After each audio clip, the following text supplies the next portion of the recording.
राहु को समझो सबके संग। जी, आप तो सुधार अब करें। बाबा मेरी स्थिति बहुत डाउन हो गई है। मेरे सपन दोष होते हैं, बिल्कुल मेरा सिर मुझे हाँ, नींद नहीं मतलब आती देखो रात-रात ये को। गलत अभ्यास का परिणाम है। अभी कुछ नहीं बिगड़ा है।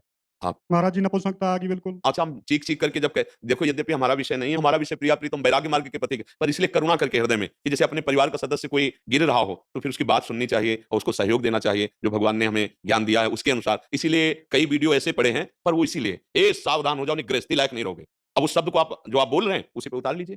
आप असावधान हुए, देखो आप खुद कह रहे हैं, तो शांत हो जाइए। जैसी भी परिस्थिति है, अपने ही कर्म की है, अब संयम से चलने लगिए। आज तक कुछ मिला क्या आपको?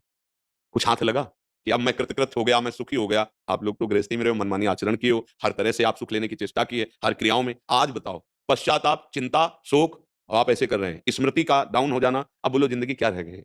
आप भोगों की चिंतन करके जलेंगे, क्योंकि भोगने की योग्यता नहीं रह गई। बोलो परिणाम आया ना, हानिकारक आया ना? हाँ, इसी से हम कहते हैं गृहस्थ में भी पशुता मत लाओ, संयम से चलो। इसीलिए कहते हैं कि बच्चों को समझाइए कि जब तक पाणी ग्रहण ना हो तब तक ब्रह्मचर्य पर ध्यान दें, तो उनकी योग्यता रहेगी संतान उत्पत्ति की। गृहस्थ में वो संयम से बर्ताव करते हुए अच्छे गृहस्थ बनेंगे। जब बच्चापन से ही गंदी बात होती रही, तो मतलब फिर ये योग्यता ही नष्ट कर देते हैं, क्योंकि वो पाप कर्म बन रहे हैं। अब चलो संयम से रहो, थोड़ा व्यायाम करो, कुछ दिन संयम से रहो और कुछ औषधियाँ सपोर्ट के लिए ले लीजिए, वैद्यों से मिलिए। वैद्यों आयुर्वेद में ऐसी बड़ी सामर्थ्यशाली औषधियाँ हैं, अच्छे वैद्य से मिलिए और नाम जप कीजिए। नाम भगवान का परम मंगल करने इन गंदी बातों से किसी का मंगल नहीं होता। आजकल नए बच्चे सुनते नहीं हैं, तो इसीलिए हम कहते हैं कि आप लोग अपने जीवन की नींव बर्बाद कर रहे हैं। नए बच्चे जो है ना, मान लो आप लोगों की तो अवस्था थोड़ा बड़ी हो गई। अभी हमारे पास ऐसे बच्चे आए हैं जो 12, 13, 14 और हालत ये है कि जो तुम्हारी हालत है, वही हालत उनकी हो गई। अब बच्चे खिलवाड़-खिलवाड़ में छोटे बच्चों से सीख गए, अब उनको तो बस उसी में लग गए। ये बहुत हानि हो रही है और हम इसीलिए इस विषय पर बोल पड़ते हैं कि यही हमारी समाज आगे चलकर हमारे देश सेवा में, हमारे समाज सेवा में यही नौजवान आएँगे, यही हमारे राष्ट्र सैनिक बनेंगे, यही हमारे राष्ट्र नेता बनेंगे, यही महात्मा बन सकते हैं। पर जब आचरण विहीन जीवन, तो आप बताओ सोचने की शक्ति खत्म हो जाती है।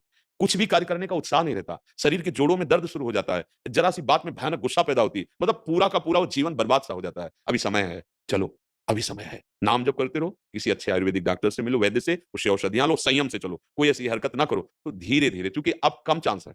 जैसे नई अवस्था में सुधरने के चांस रहते हैं। अब आपकी कितनी आयु है? वो अभी नई है तो अवस्था है, पर देखो हालत ऐसी हो गई है। 37 तो मतलब अब भरपूर यौवन अवस्था का स्वरूप समझो, तो ये देखो बचपन की गलती का परिणाम ये है। खैर आप लोगों नाम जप करो, निराश मत होना।